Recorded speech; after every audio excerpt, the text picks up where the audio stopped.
Y hoy vamos a ver los conceptos de floración y vamos a empezar por lo menos con lo de fructificación. No sé si vamos a terminar o no ese tema, vamos a ver.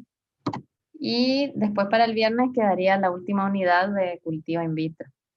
Y con eso terminamos de cubrir el programa. Entonces, si no tienen ninguna consulta, empezaríamos con el tema de floración que corresponde a la unidad 20 del programa. En la clase pasada habíamos visto la primera fase del ciclo de vida de germinación, y ahora vemos otro gran pasaje dentro del ciclo de vida de la planta, que es el paso de la fase vegetativa hacia la fase reproductiva. Y ese constituye generalmente uno de los aspectos más vistosos, más llamativos, que se manifiesta con la formación de flores, con la conversión de esas yemas vegetativas que empiezan a formarse yemas reproductivas. Este desarrollo, ¿se acuerdan que crecimiento ocupamos para un aumento irreversible en el tamaño de la célula, generalmente acompañado por un aumento de masa? Y acá en el desarrollo empleamos estrictamente ese término para el pasaje de la fase vegetativa a la reproductiva. Ese cambio está dado por dos factores principales. Uno interno, o un aspecto interno, que está controlado genéticamente, depende de la especie y del genotipo en particular, regulado a nivel enzimático y hormonal también. Y ese aspecto interno interactúa con los factores del medio. El efecto que tengan esos factores del medio pueden dar lugar a una respuesta obligada o facultativa. Decimos que es una respuesta obligada cuando una planta necesita de ese factor para florecer. Es decir, que si no está presente ese factor, no vamos a llegar a la floración. En ese caso es obligada, sí o no. Facultativa, en ese caso la floración se ve favorecida por un cierto factor, pero no es indispensable. La presencia del factor puede acortar el número de días en la floración, pero lo mismo va a ocurrir. Y tenemos también otras especies, es decir, que tenemos sí o no, algunas donde el factor puede favorecer, un factor externo puede favorecer a la floración, y otras especies o variedades donde puede no haber un efecto de los factores ambientales, sino que la floración está regulada más bien por otros aspectos, más bien de la planta. Una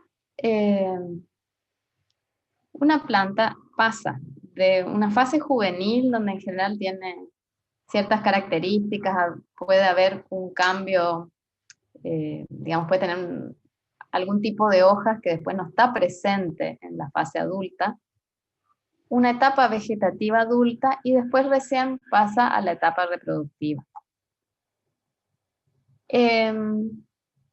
Los cambios que se pueden llevar a cabo son, por ejemplo, en el tipo de hojas. Acá tenemos una acacia heterofila, tenemos en la fase juvenil, que tiene hojas compuestas, y después estas hojas, a medida que la planta va llegando hacia la fase adulta, las hojas se van haciendo simples, aplanadas, y es una planta que, digamos, está bastante adaptada a condiciones más áridas. En general, si consideramos una planta, tenemos que tener en cuenta dos aspectos. Dentro de esta planta, cronológicamente, nosotros tenemos que la parte superior, digamos, las zonas más cercanas a los meristemas son las últimas que se forman, entonces son las regiones más nuevas. Pero fisiológicamente,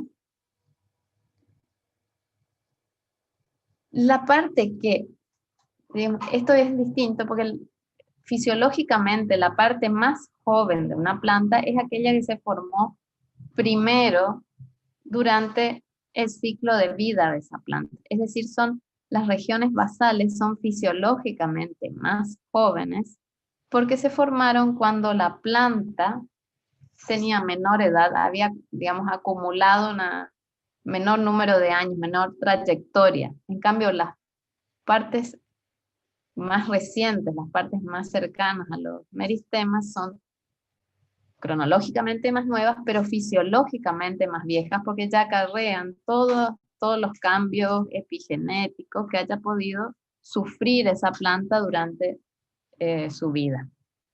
Entonces, la floración generalmente se inicia precisamente en esas zonas periféricas que son cronológicamente más nuevas, pero son fisiológicamente más viejas.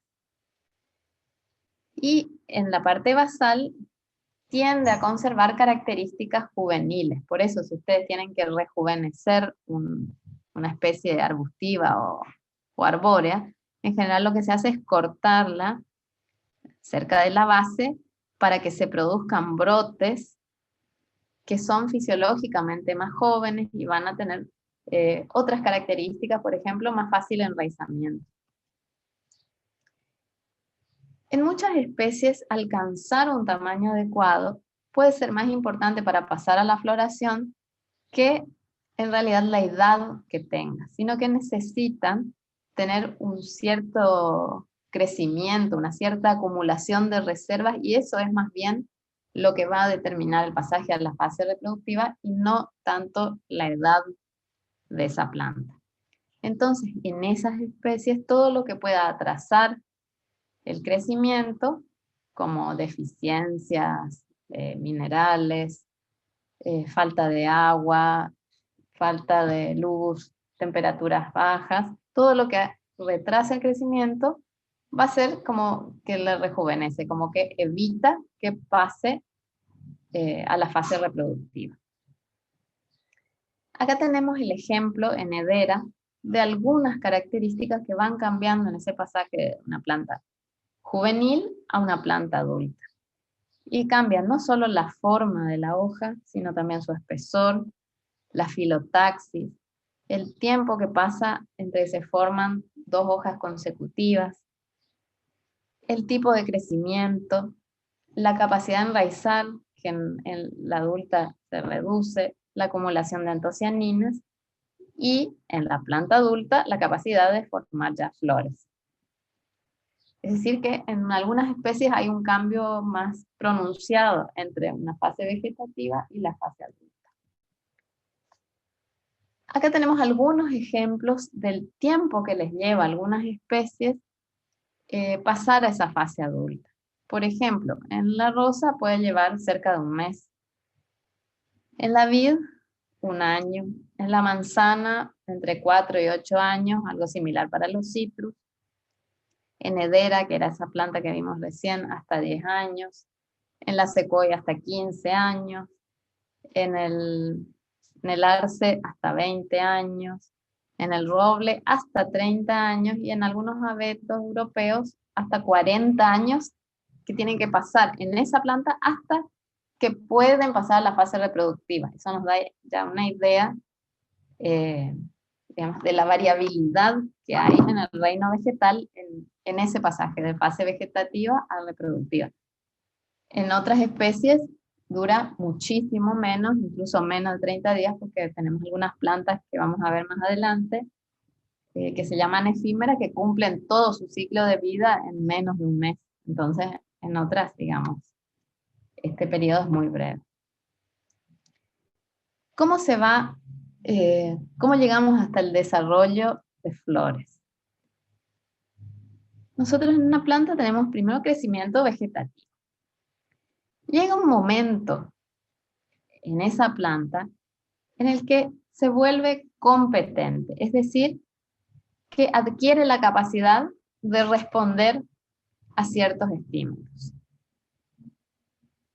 Cuando está competente, se puede producir la inducción, es decir, que un factor externo puede inducir, puede producir ciertos cambios en esa planta que estaba receptiva, digamos. Y allí decimos que esta planta, en particular ese meristema, está determinado, es decir, que va a seguir una cierta vía, incluso aunque ya cese el factor que lo había inducido. Ahí. En esas condiciones, cuando está determinado, cuando, digamos, el meristema se volvió receptivo, competente, hubo un estímulo externo que indicó que tenía que seguir hacia meristema floral, por ejemplo. Ahí tenemos señales hormonales que se van a desencadenar y van a llevar a que se exprese esto que se había inducido, es decir, a que se manifieste ya visualmente, que ocurra ese cambio en el meristema que se va a transformar en un meristema floral y vamos a llegar a la formación de flores. Tenemos que considerar que todo lo que se forma en la planta deriva del mismo meristema que estaba presente en la semilla. Entonces, digamos, los meristemas van a ir, que se vayan originando a partir de él, pueden seguir las dos vías hacia meristema vegetativo o hacia meristema floral. Ese cambio de un crecimiento vegetativo a reproductivo lleva un cierto número de etapas, de cambios que van a ir ocurriendo, donde tenemos, por ejemplo, un aumento de la actividad mitótica. Ya no hay una distinción entre zona central y periférica y el tamaño del meristema aumenta. Cambia también la filotaxis, que va a tener que dar lugar a los distintos verticilos que forman la flor. Y también los entrenudos se reducen, ¿sí?, para que estos verticilos estén muy juntos unos con otros. Y en la flor, ese meristema ya se vuelve determinado, así como tenemos algunos meristemas vegetativos digamos que tienen crecimiento indeterminado porque van a seguir produciendo nuevas hojas y el meristema sigue manteniéndose activo.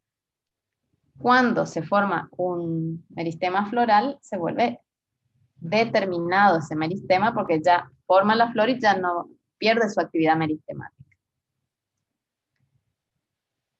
Entonces, para llegar a la floración tenemos una interacción, digamos que considerar los factores propios de esa planta, de ese genotipo, y los factores ambientales. Cuando estos factores son los adecuados, los que hacen que esa planta perciba esas condiciones, allí vamos a llegar a la formación de flores. Ahora bien, como les decía, no es que todos los genotipos están regulados por todos estos factores ambientales que vamos a ver ahora. Algunos porque ya eran características de la especie o con el mejoramiento fueron perdiendo esa dependencia del ambiente externo, lo que los hace más independientes, pudiéndolos sembrar en distintas regiones con características variables. Ahora, en la naturaleza, la adaptación de las distintas especies a los distintos ambientes hizo que esta fase reproductiva coincida con factores ambientales en general menos perjudiciales, al menos, asegurando la reproducción. Es decir, el hecho de que una planta pase a la fase reproductiva de acuerdo a los factores ambientales hacen que esa formación de flores llegue a producirse en un momento en el que las condiciones ambientales para esa especie son más o menos favorables. Es decir que lo que ocurre, la regulación génica está dada también en respuesta a ese ambiente. Y para cada especie va a haber características ambientales diferentes que van a llevar a este pasaje a la fase reproductiva. Ahora, ¿en cuándo se produce ese pasaje? Va a depender de las características que tenga la especie. De acuerdo a su ciclo de vida, se pueden clasificar en anuales, donde tenemos efímeras, primaverales y otoñales, las bienales y plurianuales. Tenemos que las efímeras, entonces, cumplen su ciclo de vida en un periodo muy breve, en cualquier momento del año. Ya vamos a ver qué características tienen. Después tenemos las primaverales, que germinan y vegetan en primavera y verano, y recién hacia el final de verano y otoño pasan a la fase reproductiva. De modo que pasan la fase invernal más desfavorable en forma de semillas en estado latente. Las especies otoñales germinan en otoño, vegetan en el invierno y recién en la primavera van a pasar a la fase reproductiva. Mientras que en las bienales su ciclo de vida dura más de un año, germinan en una primavera, después pasan en fase vegetativa verano, otoño, invierno y recién a la primavera siguiente van a entrar a la fase reproductiva. Las efímeras, que son las que yo les decía, ciclo de vida muy corto, son típicas, las plantas del desierto, que, digamos, se tienen que enfrentar o tienen que crecer en un ambiente muy desfavorable por la limitación hídrica que presenta. En esas especies es frecuente encontrar entonces inhibidores de la germinación que son hidrosolubles. Es decir, que solo después de alguna de esas lluvias torrenciales que ocurren una vez por año o cada 2 años en estas regiones, solo después de la lluvia que lava los inhibidores, ahí recién van a germinar esas semillas. Germinan y cumplen su ciclo de vida en 2 o 3 semanas, en un periodo muy breve, de modo tal que cuando se seca de nuevo este suelo, ellas ya formaron las semillas y ya quedan las semillas latentes hasta la próxima lluvia. El hecho de que tenga inhibidores impide que germinen cuando, por ejemplo, caiga agua del rocío o haya alguna otra fuente de humedad que no sea suficiente para cumplir el ciclo, tampoco van a lavar los inhibidores, entonces no van a germinar y van a quedar en estado latente. Después habíamos hablado de las primaverales, que germinan en primavera, vegetan en el invierno y hacia el inicio en el verano, y después recién en el otoño, ahí van a entrar recién a la fase reproductiva. Tenemos muchos cultivos de verano que no necesitan de frío, sino que más bien tienen que evitar ese periodo de heladas. Y, por ejemplo, tenemos maní, girasol, maíz, algodón, soja, sorgo, arroz, todos los que van a entrar a la fase reproductiva hacia el verano u otoño. Los cultivos otoñales, tenemos todos los cultivos de invierno que van a germinar en el otoño, pasan en fase vegetativa al invierno y después florecen en la primavera.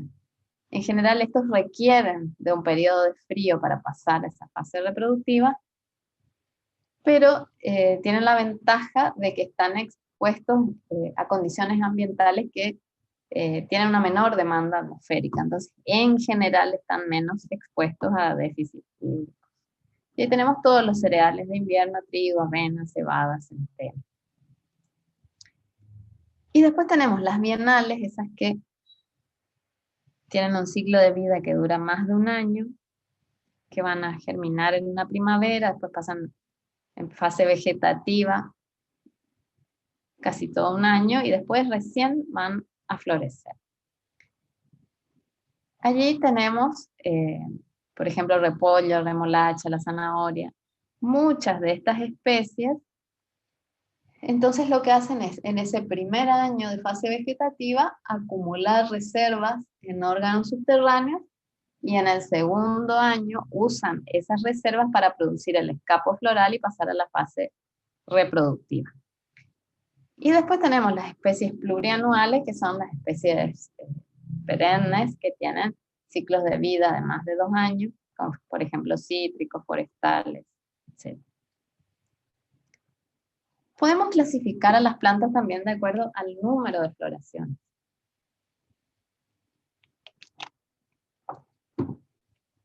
Y allí tenemos, por ejemplo, las monocárpicas, que florecen una sola vez. Mono ya les indica una sola vez en su ciclo de vida. Como por ejemplo, trigo, maíz. Las policárpicas, que florecen varias veces durante su ciclo de vida. Por ejemplo, tenemos todas las perennes que van floreciendo una vez por año. Ahora, combinando el ciclo de vida con el número de floraciones, tenemos monocárpicas anuales, es decir, tienen un ciclo de vida de 1 año y florecen una sola vez, como el trigo o maíz. Tenemos monocárpicas bienales, que florecen una sola vez, pero su ciclo de vida dura hasta 2 años. Como por ejemplo las especies mencionadas anteriormente, remolacha, zanahoria, repollo. Pero tenemos también las monocárpicas plurianuales, es decir, que viven varios años, pero florecen una sola vez. Como por ejemplo las bambúceas y también el agave, que quedan por muchísimos años en su fase vegetativa y después emite ese escapo floral que consume todas sus reservas y ya la planta entra en senescencia y muere. Y tenemos también las policárpicas plurianuales, que son las que viven muchos años y florecen varias veces durante su ciclo de vida. Ahora, de acuerdo a cuánto tiempo dura la floración, tenemos floración simultánea cuando toda la planta entra en floración al mismo tiempo. Es muy característico, por ejemplo, lo que ocurre en el lapacho, que está concentrada la floración en 2, 3 semanas, 1 mes, y después el resto del año ya no florece. O puede ser de floración continua, cuando esa floración perdura a lo largo del año. Dentro de las que nos pueden interesar están, por ejemplo, el limón real o de las 4 estaciones. Bueno, ahora pasando entonces concretamente a los factores que van a afectar a la floración, entonces podemos dividirlos en aquellos externos, que son las características del ambiente que van a hacer que la planta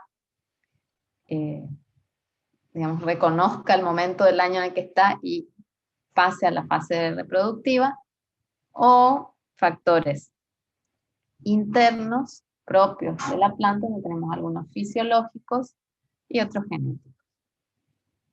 Vamos a empezar viendo el efecto de la temperatura sobre la floración.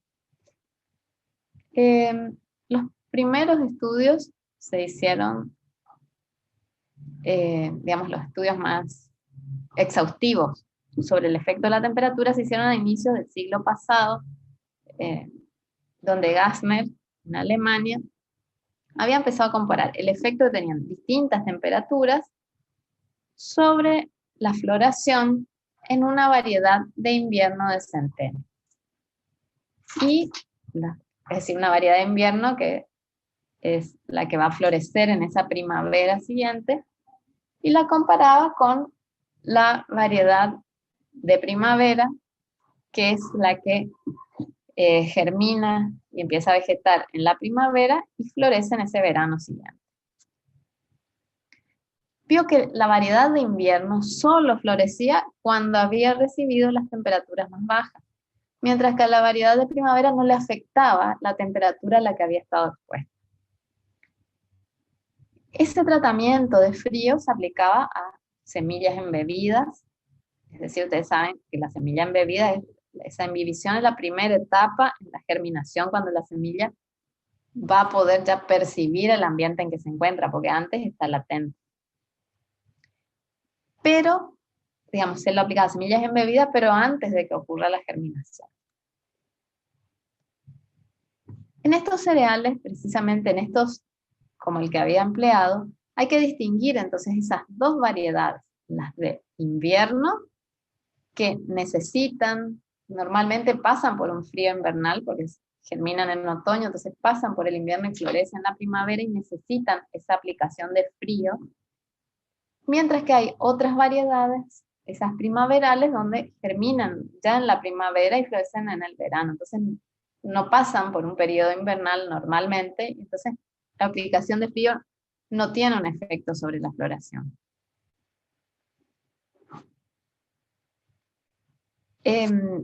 Bueno, es de destacar que en esas variedades de invierno, si no se les da frío, no entran a la fase reproductiva. En esos años también, a inicios del siglo pasado, Lysenko en Rusia se dedicó a estudiar también con profundidad este efecto que tenía el frío sobre la floración de algunos cultivares. Y digamos, ese interés que hubo en este estudio estaba dado porque en Rusia los inviernos son muy severos, con, digamos, caída de nieve y temperaturas muy bajas, donde el cultivo de esas variedades invernales que tenían más rendimiento era prácticamente imposible. Entonces querían ver cómo podían ocupar esas variedades en otro momento, cuando el clima era más benigno, pero llevarlas a floración, porque sabían que si ocupaban el cultivar de invierno, lo sembraban en primavera, no iba a florecer. Entonces, Lysenko desarrolló una técnica que consistía en refrigerar, aplicarle refrigeración a esas semillas imbibidas para inducir a la floración, imitando lo que ocurriría en el invierno naturalmente. Es así que desarrolló la técnica de la vernalización, que viene del latín verna, primavera, y es como primaverizar el cultivar, es decir, hacer que el cultivar de invierno se comporte como un cultivar de primavera. Entonces ya se le da el frío en estado de semilla embibida y ya lo podemos sembrar en la primavera porque ya está, digamos, ya va a estar inducida la floración. Ya ese cultivar va a poder florecer. Entonces, la vernalización es precisamente esa promoción de la floración por un tratamiento con frío en fase de semilla embibida o planta. La ventaja de la semilla embibida es la ventaja del manipuleo, porque todavía está protegida esa radícula, así que hay menos riesgo de que se dañe, pero tiene que estar embibida para que ella, digamos, se vuelva susceptible, pueda percibir lo que está en el ambiente, porque antes está latente. Esta necesidad de frío puede ser reemplazada, acá aparecen de nuevo las giberelinas. ¿Se acuerdan que las giberelinas, habíamos dicho, eran hormonas que participaban en esta percepción del ambiente? Y de hecho acá lo que pueden hacer es reemplazar esta necesidad de frío en plantas de día largo. Ya vamos a ver en plantas que necesiten, digamos, que vayan a florecer cuando los días superen un cierto umbral, es decir, que vayan a florecer en la primavera cuando los días se están alargando. Entonces, no solo pueden necesitar vernalización estos cereales invernales, sino también algunas plantas bienales o perennes. En el caso de las perennes, las yemas que queden, digamos, tienen que pasar por esa fase invernal de frío para que se induzcan en ellas las flores, digamos, para que se puedan convertir en yemas, meristemas florales. Entonces en las perennes también puede haber una necesidad de...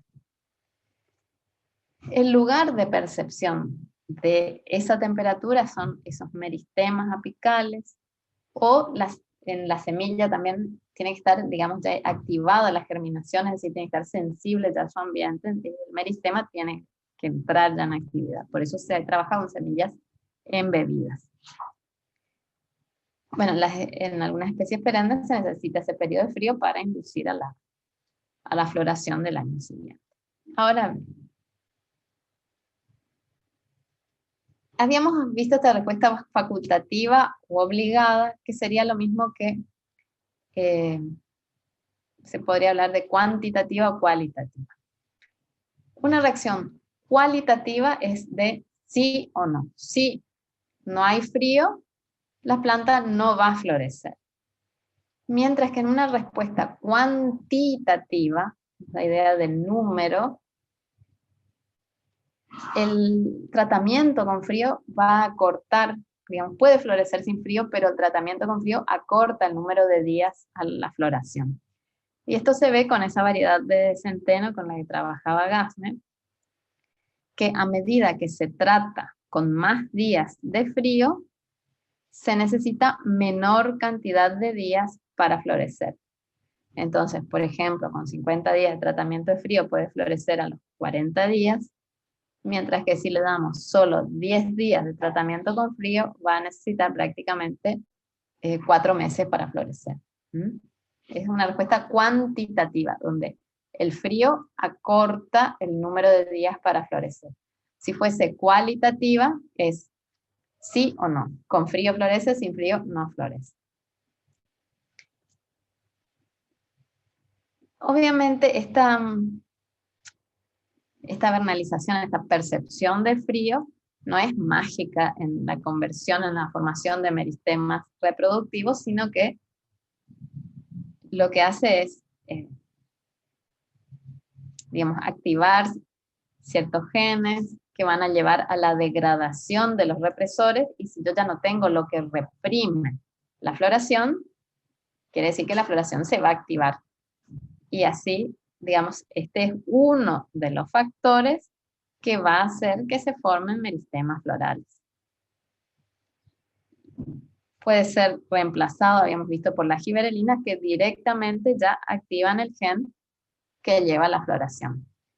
Y ahora vamos a ver este otro factor relacionado con la luz, que también permite el pasaje de esa fase vegetativa a la reproductiva.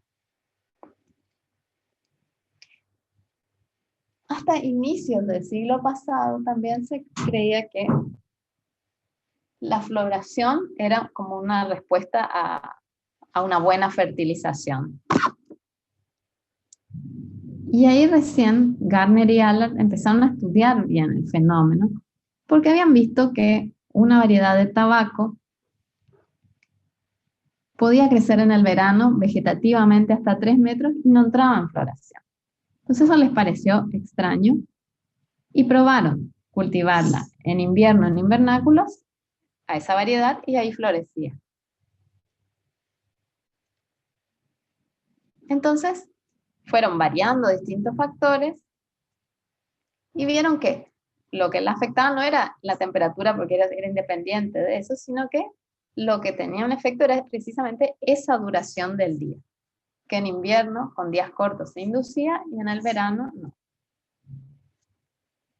Y habían hecho la prueba de hacer crecer las plantas en verano, pero cubriéndolas, es decir, acortando los días en el verano, y ahí florecían, mientras que en invierno, si les suplementaban con luz, no florecía. Entonces, esto les daba la idea de que no era un efecto de temperatura, sino que lo que estimulaba era que el día sea corto.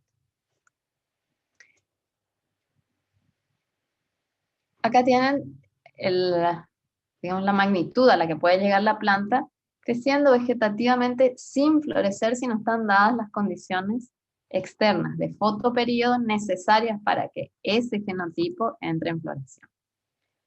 Cuando hablamos de fotoperíodo, nos referimos a la duración del día. A la duración del día, mientras que el escotoperíodo es la longitud del periodo oscuro. El ciclo sería la duración de un fotoperíodo más un escotoperíodo. Cuando nosotros no aclaramos sobre la duración del ciclo, se sobreentiende que son las 24 horas del día, pero experimentalmente nosotros podemos trabajar con ciclos más cortos. Por ejemplo, le damos 4 horas de luz y 6 de oscuridad para un ciclo de 10 horas. Pero normalmente, digamos, Si eso no se aclara, estamos hablando de un ciclo, es la duración de un día, y ahí tenemos el fotoperiodo y escotoperiodo variables dependiendo del momento del año.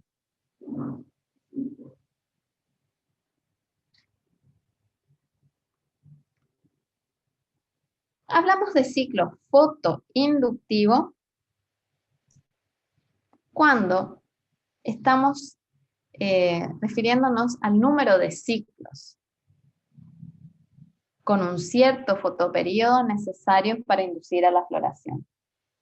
A algunas especies les basta un solo ciclo con el fotoperiodo necesario para que ya se induzca la floración, mientras que otras necesitan varios días con ese fotoperiodo necesario, valga la redundancia, para que se induzca la floración. Pero esto ya vemos acá más adelante con ejemplos. Un concepto importante es el del periodo crítico, que es lo que a ustedes les va a determinar si la planta es de días largos o de días cortos.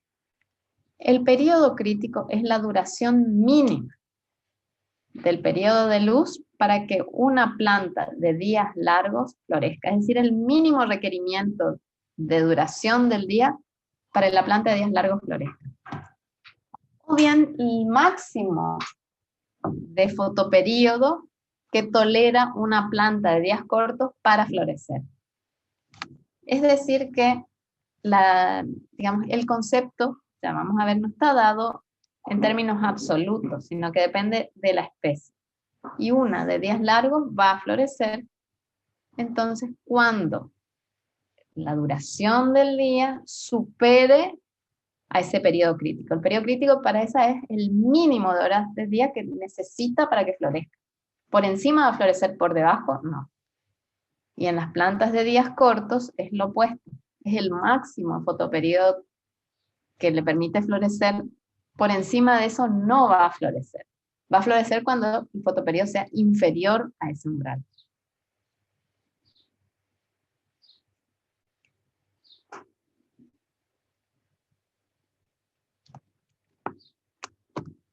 La duración, entonces, absoluta del fotoperiodo no es determinante si la planta va a florecer o no. No es que por encima de 12 horas florece la de días largos y por debajo la de días cortos. No. No hay un umbral crítico así absoluto para todas las especies, sino que va variando. Y lo que va a determinar que sean de días largos o de días cortos va a ser el comportamiento de esa especie con respecto al umbral crítico. Entonces, por ejemplo, vamos a ver, si tenemos que la planta con 6, 8, 10 horas de fotoperiodo, es decir, de luz, no florece, y cuando sobrepasa las 10 horas se induce la floración y tenemos floración.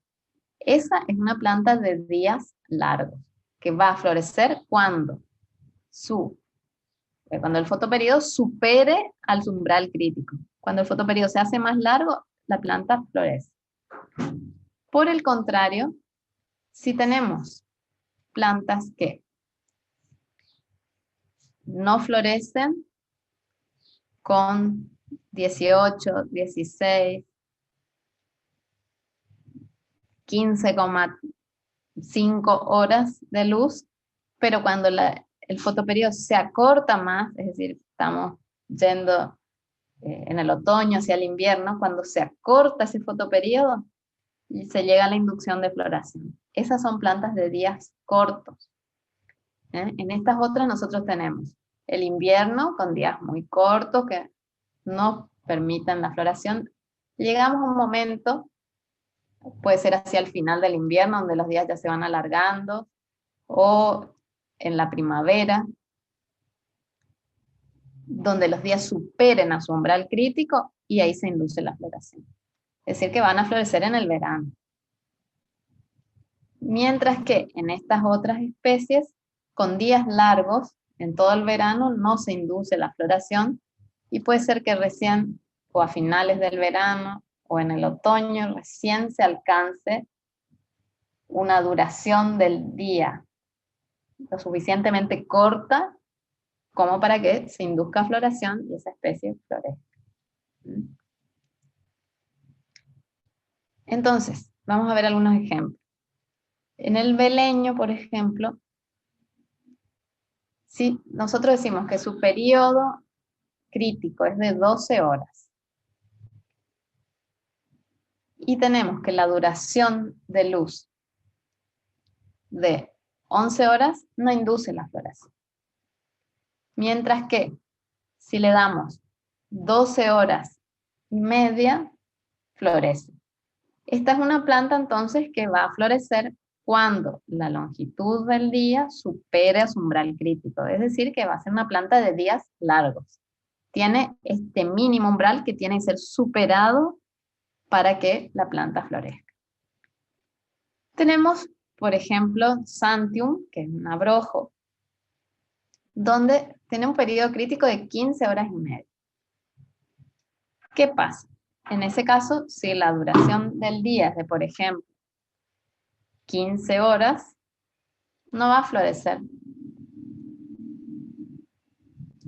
Va a florecer, perdón. Mientras que si la duración del día supera ese umbral, no florece.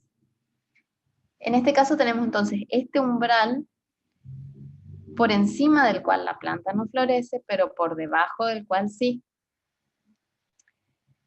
Entonces, en este caso, por ese comportamiento hablamos de una planta de días cortos, que va a florecer cuando la duración del día sea inferior al umbral crítico.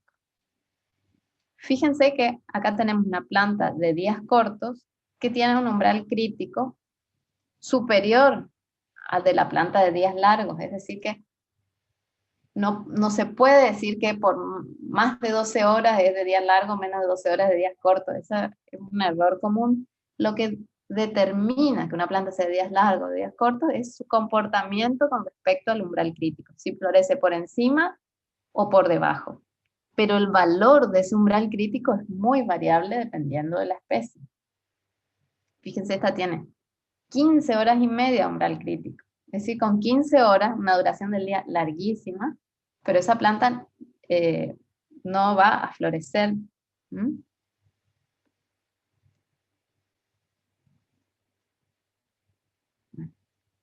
En las plantas de días cortos tenemos también algunas orquídeas,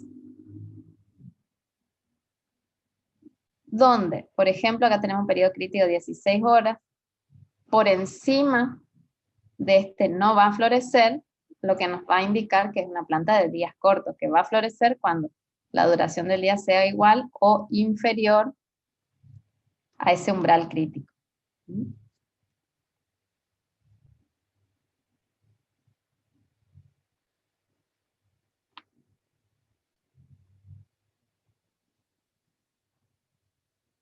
Entonces, de acuerdo al comportamiento de las plantas con respecto a su umbral, podemos decir que las de días cortos son las que van a florecer cuando la duración del día sea inferior al umbral crítico.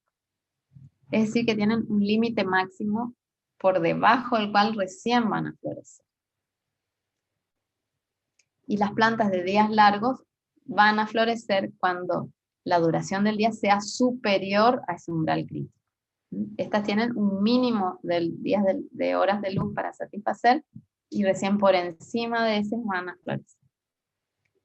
Existen también otras plantas que son neutras, es decir, que no se ven mayormente afectadas por la luz, por el fotoperiodo para inducir floración. Pueden tener depender de otro factor ambiental o bien estar regulada su floración de otra forma. Con respecto a la respuesta al fotoperiodo, no es todo así blanco o negro, sino que hay otras variaciones también.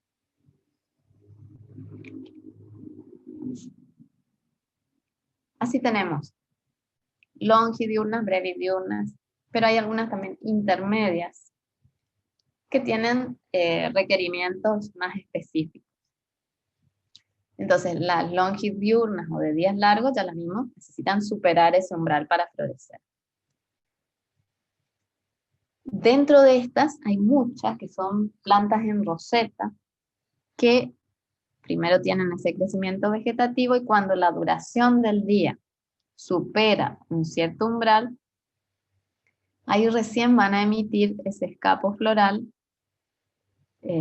pasando a esa fase reproductiva. Un ejemplo, digamos, característico, por ejemplo, la lechuga, que tiene todos esos entrenudos cortos, y después cuando los días se alargan, ahí recién llegan a superar el umbral crítico y emite ese escapo floral. Dentro de las brevidiurnas o de días cortos tenemos entonces las que necesitan que la duración del día sea inferior a un cierto umbral para florecer.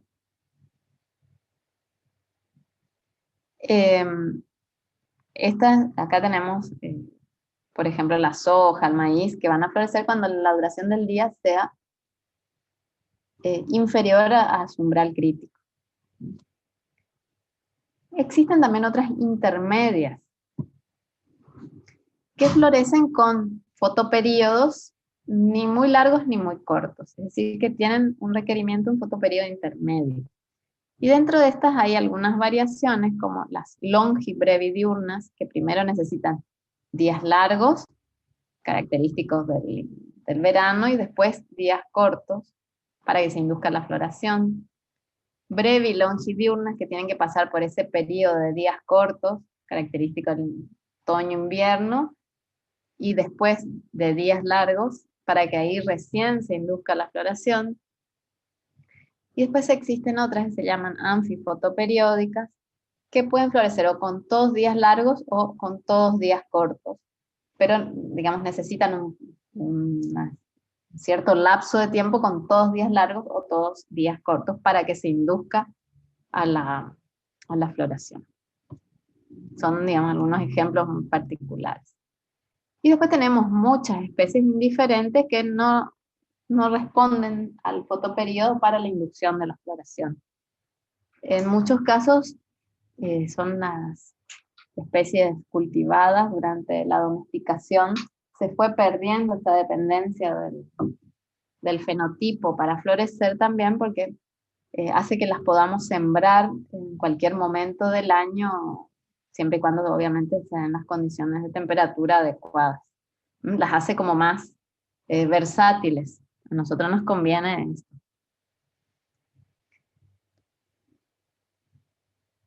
Ahora, así como, digamos, se hicieron estos estudios para ver qué duración tenía que tener el día para que se induzca la floración, digamos, después lo que en realidad vieron era que lo que más importaba no era la duración del día, sino la duración de la noche. Es decir, que una planta de días largos en realidad necesita que las noches sean cortas para que se induzca la floración. Mientras que en una planta de días cortos, lo que necesita es que las noches superen ese umbral crítico, más que el interés en que el día sea corto, precisamente. Esto se comprobó interrumpiendo el periodo de oscuridad y viendo qué pasaba con la floración. Entonces, si se tiene una planta de días cortos, que nosotros sabemos que acá tiene su umbral crítico, nosotros sabemos que una de días cortos florece cuando el día sea inferior a su umbral crítico.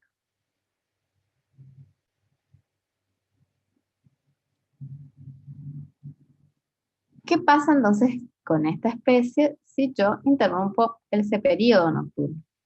Lo que se vio era que si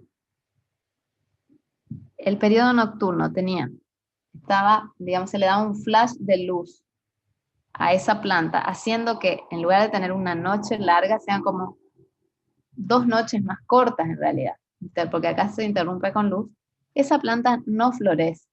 Es decir, que esta planta necesita un periodo ininterrumpido de oscuridad para que se induzca la floración. Lo que importaba no era tanto que el día sea corto, sino que esta noche sea larga. Lo mismo se hizo la prueba con plantas de días largos. En la planta de días largos sabemos que cuando el día supera su umbral crítico, la planta florece, mientras que si el día es inferior al umbral crítico, la planta queda en estado vegetativo.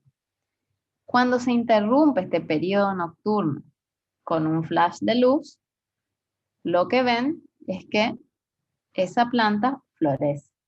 Es decir, que percibe que las noches son cortas. Sí. Sí.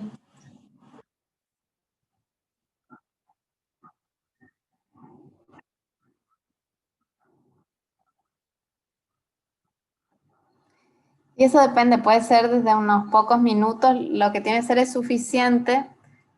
Vamos a ver para que el fitocromo, que es el que percibe la luz y el tipo de luz, pase a la forma activa. Eso es lo que tenemos acá, que, digamos, esas interrupciones tienen que ser con luz roja o con luz blanca, que dentro de su espectro, el espectro contiene la luz roja, que son las que van a ser percibidas por el fitocromo. El fitocromo era esa molécula como un pigmento similar a la clorofila, pero que tiene la característica de tener dos formas, la forma roja y la forma de rojo lejano. Esta forma en el rojo, digamos, cada forma tiene el nombre de la luz que puede absorber. El fitocromo, cuando está en la forma roja, puede captar esa luz roja con la que vos le estás iluminando y pasar a la forma FR de far red, de rojo lejano, que es la forma activa que va a estimular a la floración. Entonces, cuando vos interrumpís acá, ese flash de luz puede ser unos pocos minutos, lo suficiente para que el fitocromo pase de la forma inactiva a la forma activa. Y ahí ya, una vez que queda en esa forma activa, puede, digamos, desencadenar respuestas en la planta normalmente. Es como que ya la planta percibe que hay luz. Cuando está en esta forma activa, percibe que está expuesta al sol o a la luz. Si a esta forma se le da luz en el rojo lejano, vuelve a pasar a la forma inactiva y, digamos, la planta siente como que pasa la luz, pero después se lo vuelve a pasar a la forma inactiva y se inhiben todas las respuestas. Es decir, lo que va a desencadenar una respuesta o no es la última forma en la que queda el fitocromo. Si queda en esta forma, se desencadena una serie de respuestas y si vuelve a la forma inicial, se frenan esas respuestas. Es decir, que pueden ser suficientes unos pocos minutos que hacen que ese fitocromo, que es muy rápido ese cambio de la forma inactiva a la forma activa, unos pocos minutos para que pase esa forma activa y ya la planta va a detectar que hay luz, entonces esa noche ya quedó interrumpida ahí. Después, cuando vos le volvés a dar la oscuridad, ese fitocromo lentamente va a volver a pasar a la forma inactiva, pero digamos, ya la planta percibió como 2 periodos de oscuridad cortos. Y esto, digamos, se comprobó con un ensayo similar a ese anterior. Podemos elegir para mirar cualquiera de los dos lados. Tenemos acá arriba las plantas de días cortos. Entonces, en una de días cortos, nosotros sabemos que cuando la longitud del día supera a su umbral, la planta no florece. Es decir, que necesita que la duración del día, teóricamente, es eso, que el día sea inferior a su umbral crítico. Nosotros ahora sabemos que lo que en realidad la planta necesita es que esta noche sea larga, más que el día corto. Si a la noche se interrumpe con luz roja, de esos unos pocos minutos que hacen que el fitocromo ya pase a la forma activa. Lo que venía acá como oscuridad, la planta siente la luz, ya se activan todas esas respuestas, después se le vuelve a dar oscuridad, el fitocromo vuelve a la forma inactiva, pero ya la planta percibió que había luz. Lo que percibe acá la planta son 2 noches cortas. Sí, y ahí no tenemos floración. Si a la planta le damos, a esa planta de días cortos, le damos un flash de luz roja que convierte el fitocromo en la forma activa, pero después le damos un flash de luz rojo lejano que hace que el fitocromo vuelva a la forma inactiva, esa planta va a florecer. ¿Por qué? Porque acá le dimos, es como que se activó pero después lo inactivamos, lo volvimos a pasar a la forma inactiva antes de que se desencadene ninguna respuesta, y la planta no siente entonces, porque el fitocromo quedó en forma inactiva. Si damos fitocromo, si damos luz roja, se activa. Rojo lejano, se inactiva. Después le volvemos a dar luz roja, esa planta percibe esa luz, que el fitocromo queda en la forma activa, y la planta no florece. Y lo mismo si damos pulsos de rojo, rojo lejano, rojo, rojo lejano, el fitocromo al final pasa a forma activa, inactiva, queda en forma inactiva, la planta no percibe que hubo luz, porque el fitocromo le está indicando que está inactivo, que no pasó nada, y la planta florece. Es decir, que la luz que va a tener un efecto va a ser la característica de la última luz que incidió. Rojo lejano lo tenemos, bueno, puede ser o que esté directamente en la oscuridad o que esté, por ejemplo, en la sombra bajo otra planta.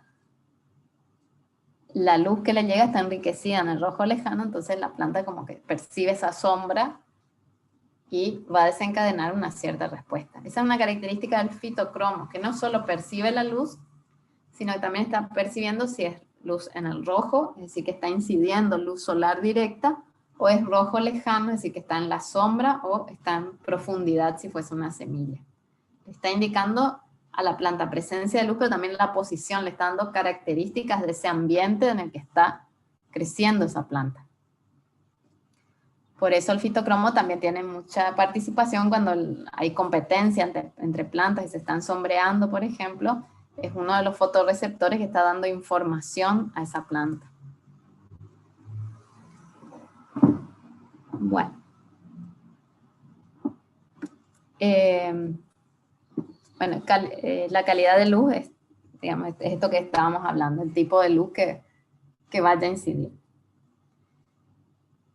Ahora bien, aparte de estos factores externos de temperatura y de luz, de fotoperíodo, sobre todo, que van a determinar el pasaje o no a la fase reproductiva, tenemos también características propias de la planta.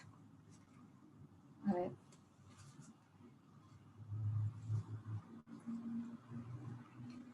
A ver, esperen que miramos a ver cuánto queda.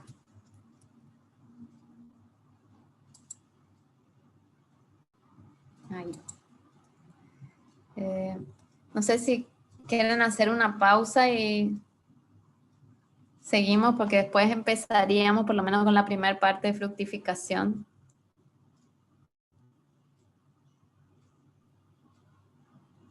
¿Les parece 5 minutos? Y después empezamos ya terminamos esto y empezamos fructificación. ¿Ah? Bueno, entonces en 5 minutos seguimos.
Bueno, ay, no sé. A ver. Ahí está.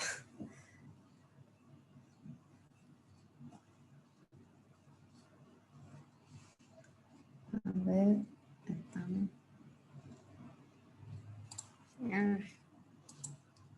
Ahí está. Bueno.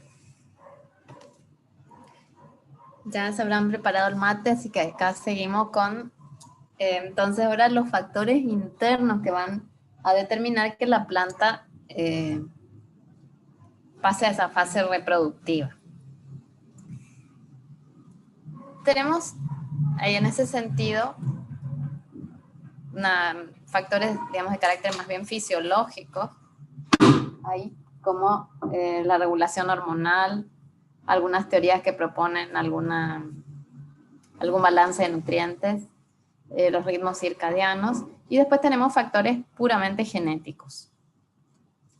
Dentro de los fisiológicos, una de las teorías que se propuso a comienzo del siglo pasado era la del florigen. Después tenemos la teoría de la desviación nutricional, que está más bien relacionada a la proporción entre carbono y nitrógeno y al control multifactorial.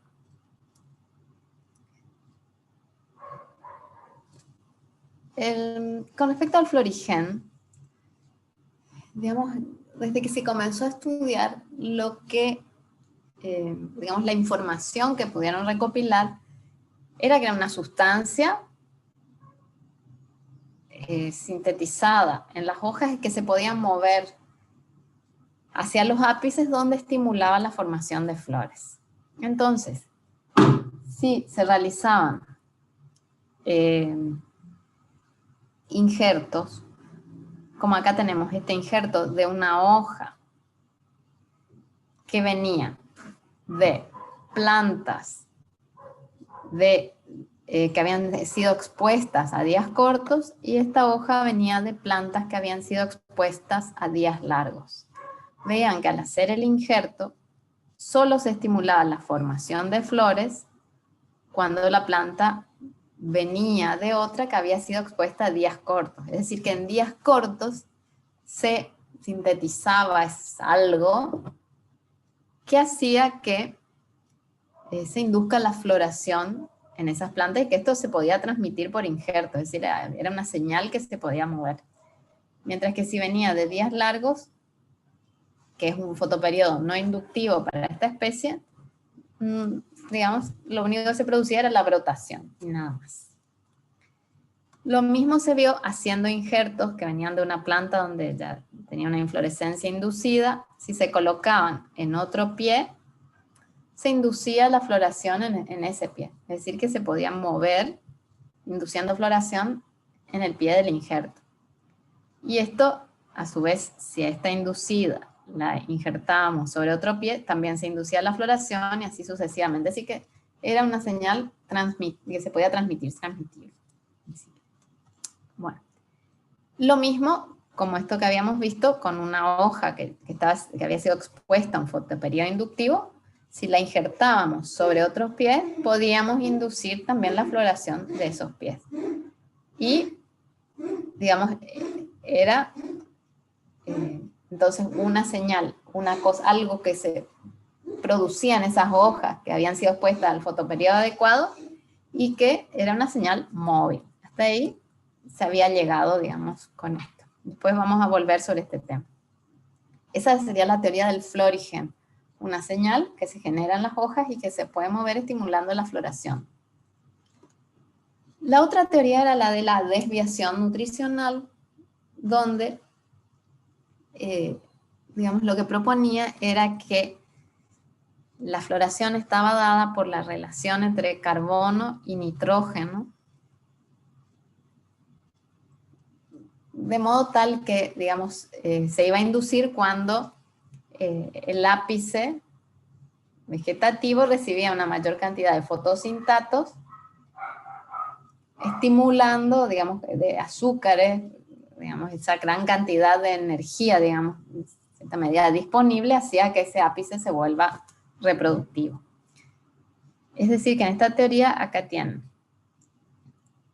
esto es lo que estimula la floración, acá tienen valores crecientes de nitrógeno, es decir, que van aumentando así. Si nosotros tenemos valores altos de nitrógeno, sabemos que la floración no se va a producir, sino que más bien se estimula el crecimiento vegetativo. Y así, en este otro sentido, tenemos valores crecientes de hidratos de carbono. Es decir, que la floración, que es esta curva acá, va a estar dada principalmente cuando haya una concentración de nitrógeno no tan alta y una mayor proporción de hidratos de carbono. Es decir, cuando esos meristemas tengan disponible una gran cantidad de energía, considerando también el costo que es para la planta producir estructuras reproductivas. Después, la otra teoría, la más nueva, habla de un control multifactorial, donde el pasaje, esa fase reproductiva, está dada por distintos factores. No solo ya esa relación carbono-nitrógeno y de otros nutrientes, sino también estaba presente una componente hormonal donde una de las hormonas principales para determinar ese pasaje eran las giberelinas. Con respecto a ese control multifactorial, otro aspecto que determina ese pasaje a la fase reproductiva está dada, tiene que ver con los ritmos circadianos, que los ritmos circadianos son fenómenos dentro de la planta que ocurren con la misma frecuencia cada día. Por ejemplo, apertura y cierre de estomas, nosotros sabemos que durante el día se abren, por la noche se cierran, al día siguiente se abren de nuevo, por la noche se cierran y así sucesivamente. Tienen como un ritmo circadiano. Existen otros genes u hormonas que también tienen picos durante el día y pueden disminuir su valor por la noche, o pueden tener picos durante el día y la noche con oscilaciones más breves, digamos. Y esto también, esas oscilaciones en el nivel de expresión de ciertos genes o en el contenido hormonal, también le están dando, interactuando con los factores externos, le están dando información a la planta sobre lo que está ocurriendo a su alrededor. Entonces, en ese control multifactorial donde tenemos factores externos e internos que están actuando, lo que en realidad está ocurriendo es una interacción, entre esos ritmos circadianos de ciertos genes y la duración del día. Entonces, en una planta de días largos, dentro de la planta, uno de los genes que determina la floración se llama constans, y ese gen normalmente lo que hace es ir bajando su nivel de expresión durante el día, aumenta en la noche. Va bajando en el día, aumenta en la noche. Así sigue todos los días, tiene ese ritmo. Cuando el pico de expresión coincide con la noche, se dan esos dos factores, uno externo, que es la noche con el pico de expresión, a la planta le está indicando que la noche es larga y no va a florecer. Cuando ese pico de expresión coincide con luz, la presencia de luz, le está indicando a la planta que la duración del día es superior, y ahí sí, recién se va a estimular la floración en plantas de días largos. Como resultado de esta interacción entonces entre este gen y el ambiente, se activa la transcripción del gen que codifica para esta proteína que se llama FT y es una de las proteínas que corresponden a ese florigen, que era ese factor que antes no sabíamos que era, que se podía mover. Bueno, corresponde precisamente a esta proteína. Es decir, que tenemos una interacción entre la regulación genética de la planta, entre este ritmo circadiano y el ambiente. En una planta de día corto ocurre lo opuesto. En la planta de día corto, estas condiciones, donde el pico de expresión de un gen que se llama HD1 coincide con el día, la planta le está indicando, no, este día es muy largo, la noche es muy corta, no es el momento para florecer y se reprime la floración. En cambio, cuando la duración del día es inferior a un cierto umbral, este pico del gen coincide con la noche y en esas condiciones sí se activa la transcripción de estos genes que llevan a la floración de esa planta. Es decir que en realidad la floración no está dada ya por un único factor, no es solo esa proteína, no es solo el balance nutricional, no es solo la percepción de la luz, sino que en realidad hay muchos factores que están actuando a nivel del ambiente y a nivel genético para que se llegue a producir la floración. La luz, el fotoperíodo está, digamos, percibido por los fotorreceptores, donde tenemos los fitocromos, que eran los que habíamos visto de la luz roja, los criptocromos que perciben la luz azul, otras proteínas que también pueden percibir, que le indican a la planta cuánto está durando el día y la calidad de la luz también, si está expuesta a luz roja o no. Digamos, esto es en parte lo que va a determinar uno de los factores que llevan a la planta a la floración. Ahora bien, este fotoperíodo vimos que lo que hace es, digamos, interactuar con ese ritmo circadiano de ciertos genes para que si coinciden ese pico con lo que la planta en realidad está programada, se induzca la floración. En algunas especies lo que habíamos visto que lo que se necesitaba era un periodo de frío, de vernalización, que destruía, digamos, este represor y así recién llegaba a la floración. Y vimos también, hablamos de las giberelinas, que también pueden reemplazar, digamos, es como una vía independiente, que bypassa la necesidad de luz y el de frío en ciertas especies y directamente ya induce el gen que va a llevar a la floración. Uno de los genes. Entonces, fíjense cómo, digamos, hay varios controles para que la planta pase de la fase vegetativa a reproductiva, porque es un cambio, digamos, fundamental para la planta para dejar su descendencia. Entonces, ese pasaje, la fase reproductiva está regulada por diversos factores de luz, de temperatura, hormonal, que van a llevar a que el meristema vegetativo se vuelva reproductivo. El florigen, digamos, uno de los modelos de este florigen, entonces nos dice que habíamos visto que en una planta de días largos, el pico, la actividad de esta tenía que coincidir con luz para que en esa hoja se desencadenen, se activen todos estos genes que van a llevar a la floración. Digamos, el nombre, el gen es Flowering Locus T, entonces la proteína que se forma ahí, que es la que va a inducir, digamos, la que va a mandar esa señal de que tiene que florecer la planta, se llama FT.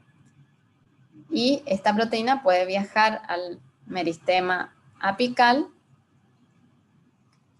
siendo uno de los factores que van a determinar entonces que ese meristema comienza a hacer flores en lugar de hojas.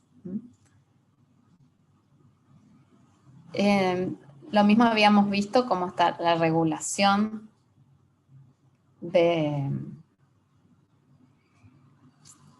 en las plantas de días cortos, que ocurre lo opuesto. En esas plantas de días cortos, sí, digamos, lo que necesitan es que el pico coincida con la noche para que se induzca la floración. Cada una, eso va a depender de la especie. Si la floración se va a inducir cuando el pico da con todavía la penumbra, con presencia de luz, en las plantas de días largos, o si la floración se va a inducir cuando este pico se dé en plena noche en las plantas de días cortos. Las proteínas que se sintetizan son diversas, tienen distintos nombres, pero ambas lo que hacen, la FT, que es la de días largos, o la HD3, que es la de días cortos, las dos pueden viajar hasta el meristema apical, donde van a desencadenar toda, digamos, la activación de todos los genes que van a llevar que ese meristema vegetativo se haga reproductivo y empiece a hacer flores de la planta en lugar de hojas. Entonces, sí.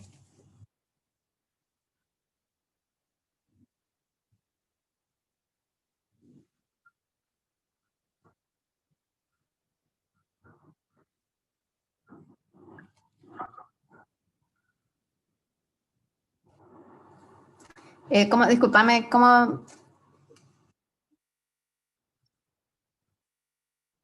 Ujú, sí. Y digamos, eso va a estar alterando, se hace, puedes hacer en laboratorio para ver, ay, te voy a cerrar acá, eh, puede, digamos, podés hacer para ver qué efecto va a tener. Ahora, al alterar el ciclo, digamos, una planta y no, le estás cambiando todo, porque no solo hay algunos genes así, sino que muchas hormonas también se sintetizan, principalmente a la noche, el crecimiento ocurre, vas a estar alterando todo el crecimiento de la planta. Porque tenés que pensar que también la regulación de estoma, toda la apertura y cierre vas a estar afectando con eso, no es solo esta percepción para la floración, sino que tus estomas van a abrirse y cerrarse en respuesta a la luz azul también ahí con otro ritmo. Estás afectando todo. Entonces, digamos, podés hacerlo en un periodo breve para ver qué efecto tiene, pero, digamos, son cambios muy dramáticos que si vos querés estudiar un factor, en realidad estás afectando un montón de otros factores, entonces por ahí no te conviene, digamos, lo podés usar específicamente por un periodo breve para estudiar el efecto del impacto sobre algo, pero tenés que pensar que está cambiando todo el funcionamiento de la planta al cambiarle esa duración del día. Comienza a funcionar distinto esa planta. Habría que ver con cada especie, digamos, y qué querés estudiar en particular, cuánto podría soportar. Habría que ver, no sé si hay algunos estudios ahora que le llaman fast breeding, que es tipo para cortar el mejoramiento, que le dan luces LED en cámara con factores, todo controlado. No sé si ahí llegan a cortar en algo el fotoperiodo. Tendría que ver eso para ver si están usando, si llegan a cortar en algo como para tener más ciclos y acortar, porque usan ese... En Australia desarrollaron como esta técnica de mejoramiento para acelerar y tener varias generaciones en el año, y entonces acortan.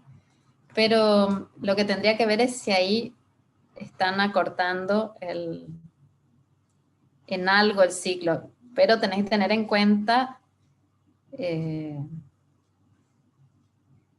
vas a estar afectando todo el funcionamiento de la planta, porque no solo esto, sino el ritmo circadiano existe para la síntesis de hormonas, para el crecimiento de las plantas, para apertura y cierre de estoma, entonces digamos un cambio medio dramático.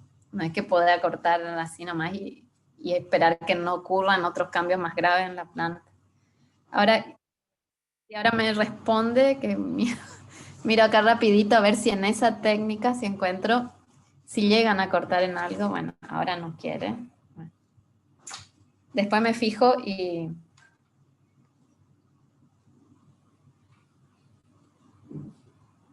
Sí, mira, acá estoy encontrando.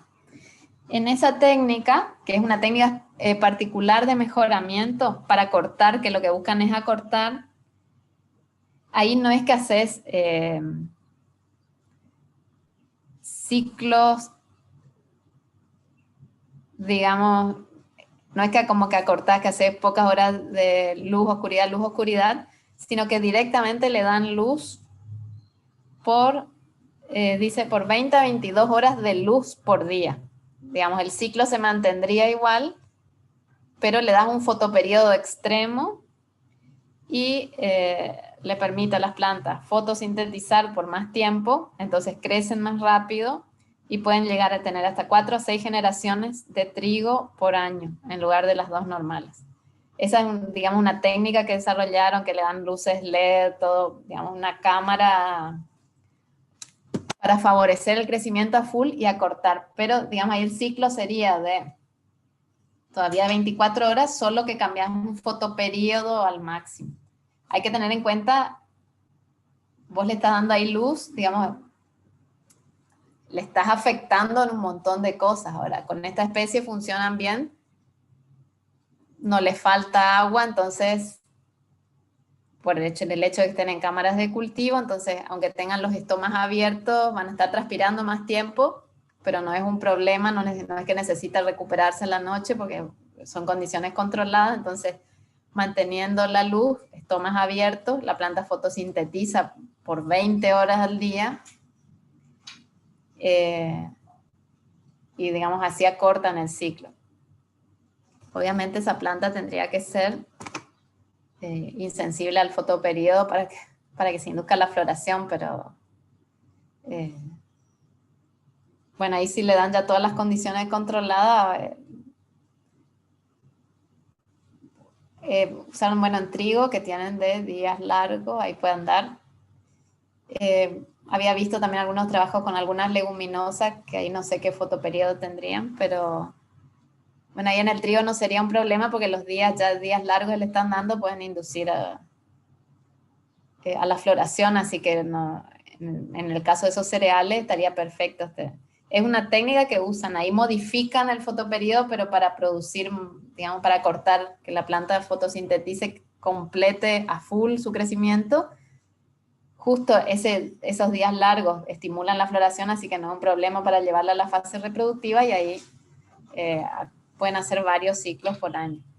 Pero ahí el ciclo seguiría siendo 24 horas, lo que cambia el fotoperiodo. Con ciclos más cortos habría que probar. Yo no vi trabajos, tendría que ver qué hay, digamos, de trabajos científicos hechos acortando el ciclo, porque vos le estás alterando todo. Mientras, digamos, vos le das luz, los estomas están abiertos, le sacas la luz, están cerrados, así que el periodo en el que van a fotosintetizar también varía ahí. Sí, vos podés variar todo. Digamos, se usa para hacer pruebas así en laboratorio. Ahora ver trabajo así, la verdad, nunca busqué eh, si hay algo publicado, así algo serio para ver bien qué estudiaron. Puedo mirar a ver qué hay.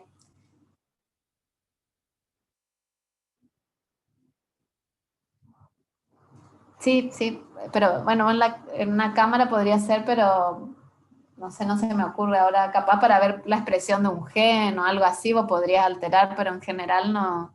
Lo que trabajas es con las 24 horas y varías la duración del día de acuerdo a tu especie, nada más.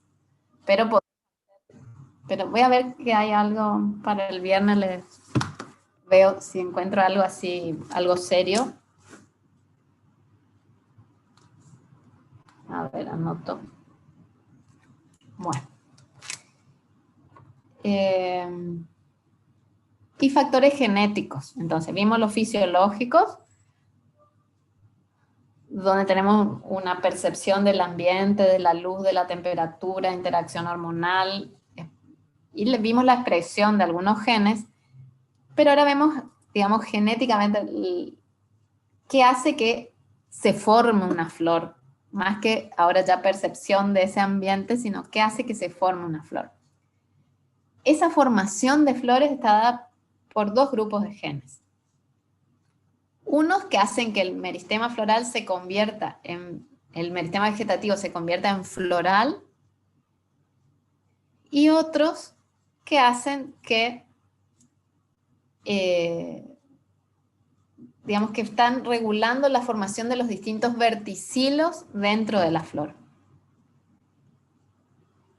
La determinación del sexo la habíamos visto cuando vimos etileno y con gibberelina. Nosotros podemos regular, digamos, qué tipo de flores se van a formar hormonalmente, de acuerdo a lo que le demos. En las plantas dioicas, la determinación del sexo ocurre a nivel de la planta entera. Toda la planta va a ser femenina o masculina.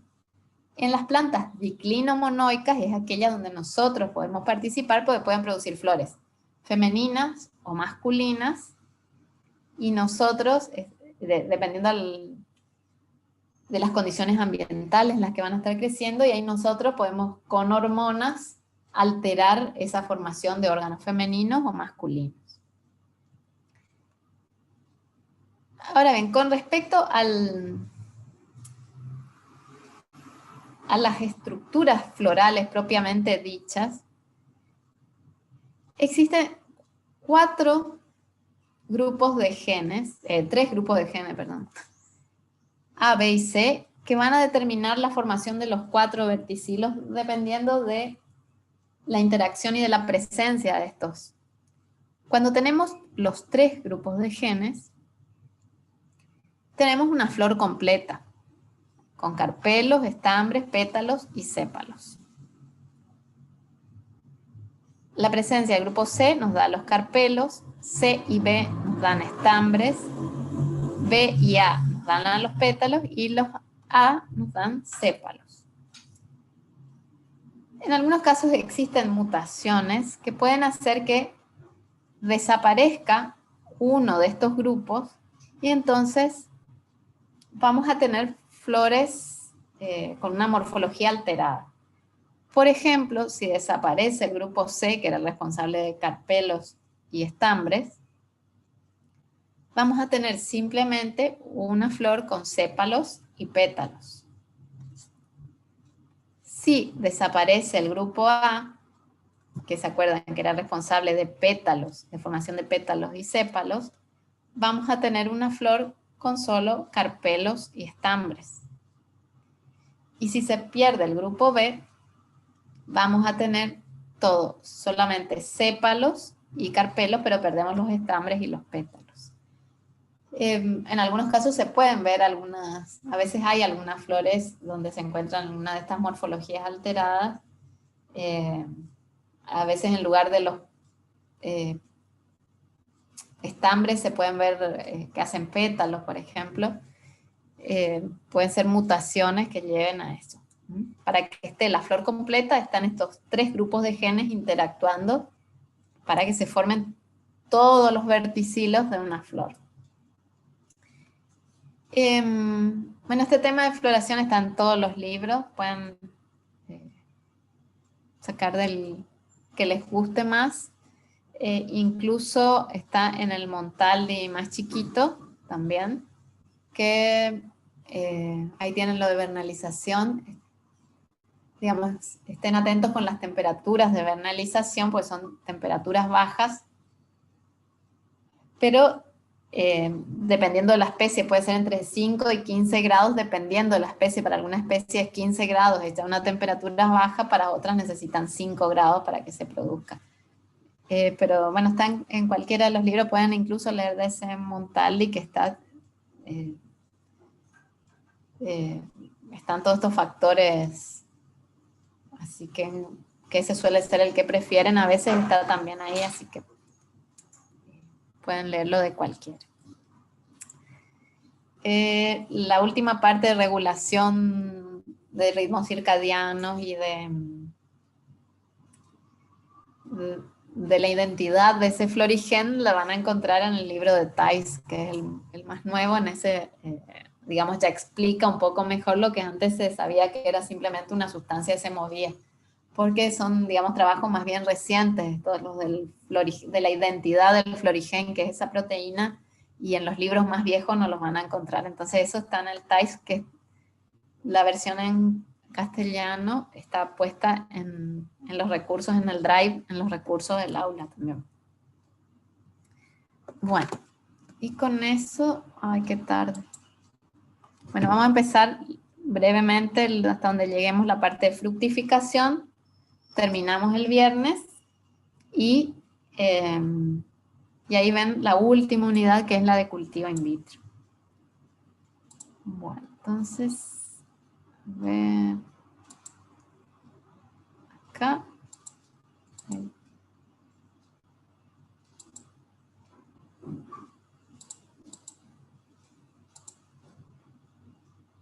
Vamos a compartir esto. Bueno. Y la última unidad que ven conmigo, entonces, es la de fructificación, donde ya vemos este pasaje de la flor hasta la formación del fruto. Ya vimos toda la introducción al metabolismo, los temas de agua, de nutrición mineral, la parte de fotosíntesis y respiración. En crecimiento y desarrollo vimos ya todos los reguladores de crecimiento, germinación, floración, y ya llegamos acá a fructificación y queda solamente la última unidad de cultivo in vitro. Entonces, estamos completando el ciclo de vida de nuestra planta. Acá vamos a ver parte de crecimiento, que es donde repasamos lo que vieron ya en esa otra unidad. Y vamos a ver los factores que van a hacer que o se produzca la abscisión o que continúe la formación del fruto. Y también algunos cambios relacionados con la maduración y cómo nosotros podemos acelerarla o frenarla. Digamos, por fruto podemos entender a flores, partes de una flor o inflorescencias en estado de madurez que contienen la semilla, protegiéndola y permitiendo su dispersión, en algunos casos jugando un rol fundamental cuando se trata, por ejemplo, de frutos carnosos, para que sean ingeridos por animales que después se van a encargar de la dispersión. En la gimnosperma no tenemos frutos, sino que allí tenemos simplemente el carpelo en el que se forman las semillas. Y digamos, es otra de las características que hacen que sean especies más bien primitivas, el hecho de no tener esos frutos. Y otra de las características fundamentales era el hecho de no tener vasos, que son, digamos, los elementos más efectivos para la conducción de agua. En las angiospermas tenemos ya los frutos propiamente dichos, con características muy variables, pudiendo tener frutos secos o carnosos, donde los tejidos que van a rodear a la semilla van a tener distintas características, y de eso va a depender también digamos, en los que nos interesen a nosotros agronómicamente, si se va a ingerir todo el fruto o se va a ingerir, por ejemplo, el mesocarpo carnoso. Los tejidos comestibles pueden ser muy variables, desde el receptáculo, pedúnculo, el mesocarpo, todas las semillas, en el caso de la granada,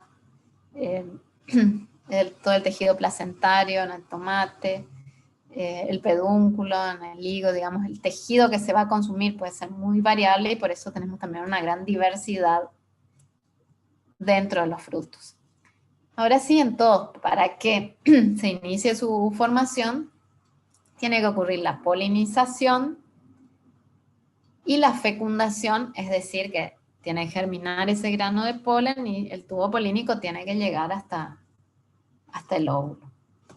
Ahora, el periodo de polinización efectiva, es decir, donde puede realmente ocurrir la polinización, depende de los días en que el estigma es receptivo y de la longevidad del óvulo, porque tenemos que considerar que al tubo polínico le lleva un cierto número de días también llegar desde el estigma hasta el óvulo. Entonces, tienen que coincidir para que ocurra esa polinización, que el estigma tiene que estar receptivo y el óvulo tiene que estar todavía viable. Entonces, digamos, hay una ventana dentro de la cual puede ocurrir, porque si ocurre muy tarde, ese tubo polínico ya va a llegar cuando el óvulo no sea más viable y no se va a poder producir la fecundación. El tiempo de longevidad del óvulo puede variar de unas 2 semanas hasta 4 o 5 días. Y el tiempo de crecimiento del tubo polínico también depende de la especie. Desde 1 hasta 7 días en general está en ese rango, lo que le lleva a crecer a través del estilo. ¿Qué factores van a afectar esa polinización? Tenemos uno de los principales, es la temperatura, por la actividad de los polinizadores, pero también por el efecto que tenga en el crecimiento del tubo polínico. Para distintas especies hay distintas temperaturas óptimas dentro de las cuales esto va a ocurrir. Otro factor fundamental es la humedad del ambiente. Si tienen un ambiente muy húmedo, puede haber problemas en la dispersión, digamos, de los granos de polen, porque tienden a quedar apelmazados y hay menor probabilidad de que alcancen algún estigma receptivo. Pero si la humedad es también muy baja, el estigma puede secarse, impidiendo la adhesión de los granos de polen y dificultando también esa polinización y fecundación. En algunas especies, una buena insolación y radiación es también importante para esta fase de polinización, como en la pasiflora. Y nos podemos preguntar, bueno, si podemos tener, por ejemplo, en este caso que no se den las condiciones ambientales, formación de un fruto si no hay polinización. Nosotros sabemos, digamos, vimos cuando vimos todas las distintas hormonas que en las semillas en formación son una fuente importante de producción de auxinas, de giberelinas y de otras hormonas. Entonces, si no hay fecundación, yo no tengo las semillas y no tengo esa fuente principal de hormonas que va a determinar ese crecimiento inicial del fruto. Pero sabemos que podemos llegar a tener frutos partenocárpicos, es decir, donde no hubo fecundación. Y en este caso, si nosotros no hacemos una aplicación externa, si nosotros no intervenimos, pero son frutos partenocárpicos que se dan en la naturaleza, lo que ocurre es que otros tejidos, ya no las semillitas en formación, sino otros tejidos son los que se encargan de la síntesis de hormonas que va a determinar el crecimiento de ese fruto. Por ejemplo, en los citrus es el albedo el que asume esa función y sintetiza las hormonas que van a llevar al crecimiento de los frutos en el caso de que no sea un fruto sin semilla, como por ejemplo en algunas naranjas. Ahora, el hecho de que se formen normalmente frutos partenocárpicos va a depender de la especie y dentro de la especie de las variedades. Se puede encontrar frecuentemente en algunas especies tropicales, como en las bananas o en el ananá, donde se forman estos frutos sin que nosotros apliquemos nada externo. Es más o menos frecuente en algunas especies subtropicales, como en los citrus y en la vid, y es muy rara, rarísimo, prácticamente es muy poco probable encontrar frutos partenocárpicos en las drupáceas. No se van a formar si no hay fecundación o si nosotros no estamos aplicando externamente algo. La partenocarpia puede ser entonces autónoma cuando ocurre espontáneamente o inducida cuando nosotros le estamos dando un estímulo. En la autónoma depende entonces de la síntesis de hormonas que asume algún otro tejido que no son ya las semillas porque no hubo fecundación. Y en la inducida nosotros vamos a llevar a que ese fruto comience a formarse por aplicación, por ejemplo, de giberelinas, combinaciones de auxinas y giberelinas o de citocininas con giberelinas o auxinas en la vid. En tomate podemos llevar a la formación de frutos con aplicación de giberelinas, de auxinas o una combinación entre ambas, que sería lo ideal. Y la berenjena, por ejemplo, responde también, puede inducir formación de frutos partenocárpicos con la simple aplicación de giberelinas. Ahora bien, una vez que se produce esa fecundación, nosotros se inicia, digamos, cuando cuaja el fruto, se inicia su crecimiento. Crecimiento, ustedes saben que es un aumento irreversible en el tamaño de esa célula, de ese tejido, del órgano. En el crecimiento del fruto tenemos una fase inicial de división celular y una fase posterior de expansión de esas células. Entonces, si repasamos lo que habíamos visto en crecimiento, tienen que un órgano normalmente lo que tiene es una curva de crecimiento sigmoide. Lo mismo ocurre en el fruto, con una primera fase donde predomina la división celular, después ese alargamiento y después donde ya se va frenando ese crecimiento. En esta fase de expansión celular es importante para que se produzca esa expansión, ustedes saben, el ingreso de agua a la célula y que ejerza una presión de turgencia sobre las paredes para que el fruto crezca. En los cítricos también tenemos esta curva sigmoide de crecimiento, pero es interesante ver lo que ocurre con la corteza cuando tiene su crecimiento máximo, después se va frenando, ya se va reduciendo la corteza porque va aumentando la proporción de los demás tejidos, que es algo deseable, pero si el fruto queda más tiempo en la planta, puede existir el riesgo de que esa corteza vuelva, siga creciendo, aumente su proporción y sería algo desfavorable. Una variación de la curva sigmoide de crecimiento es lo que ocurre, por ejemplo, en las drupas, donde tenemos una curva doble sigmoide. Una sigmoide acá y la otra acá. ¿Qué pasa? Porque el fruto es como que empieza a crecer y después se frena. En esa fase donde nosotros no vemos un aumento de peso o de tamaño, lo que está ocurriendo es la lignificación de este endocarpo, entonces nosotros externamente no vemos un cambio,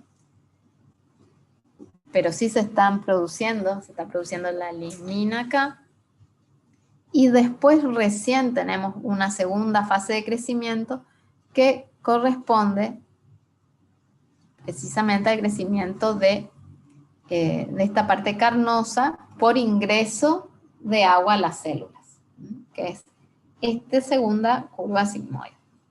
En la primera, entonces, principalmente crece el endocarpo, el carozo, se lignifica y en la segunda parte tenemos el crecimiento del mesocarpo carnoso. Lo mismo ocurre en la uva, pero donde tenemos una primer curva sigmoide, después una fase estacionaria y una segunda curva sigmoide. En este caso, la fase estacionaria no corresponde a la formación de la drupa, sino que en esa fase donde no vemos un aumento en el tamaño, lo que en realidad se están sintetizando son antocianos que le van a dar el color, glucosa y fructosa y compuestos aromáticos. Esta acumulación de azúcares simples es osmóticamente importante, hace que en este momento baje el potencial hídrico del fruto, ingrese agua y se produzca esta importante expansión celular que da lugar al fruto que alcanza su máximo tamaño. Entonces, en estos frutos, aunque nosotros no veamos un cambio externo en una cierta fase, hay síntesis de compuestos osmóticamente activos que van a llevar a la expansión final de ese fruto. Y después tenemos la curva triple sigmoide, que digamos el único ejemplo, se las presento porque les podrían llegar a preguntar en el final, pero el único ejemplo que encontré es de un trabajo del 74 donde muestra la curva de crecimiento del kiwi y donde se encontrarían 1, 2 y 3 curvas sigmoides superpuestas, digamos, una después de la otra, que digamos, corresponderían al a la formación de los distintos tejidos que integran, que forman parte del fruto. Bueno, y capaz que acá dejemos, porque, para no cortar, a ver, porque acá vamos a empezar a hablar un poco más de los factores que determinan el crecimiento del fruto y cómo cada hormona lo va afectando. Yo creo en menos de una hora ya terminamos el viernes y entonces después ya verían la parte de cultivo in vitro. ¿Está?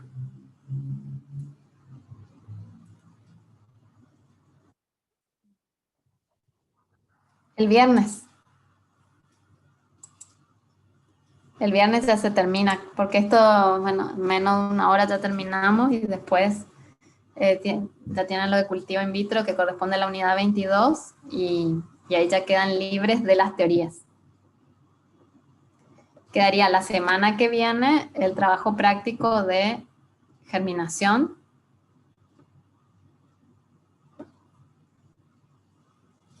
Y con eso se termina, digamos, después quedaría el cuestionario de germinación y la actividad de recuperación para los que no alcanzan.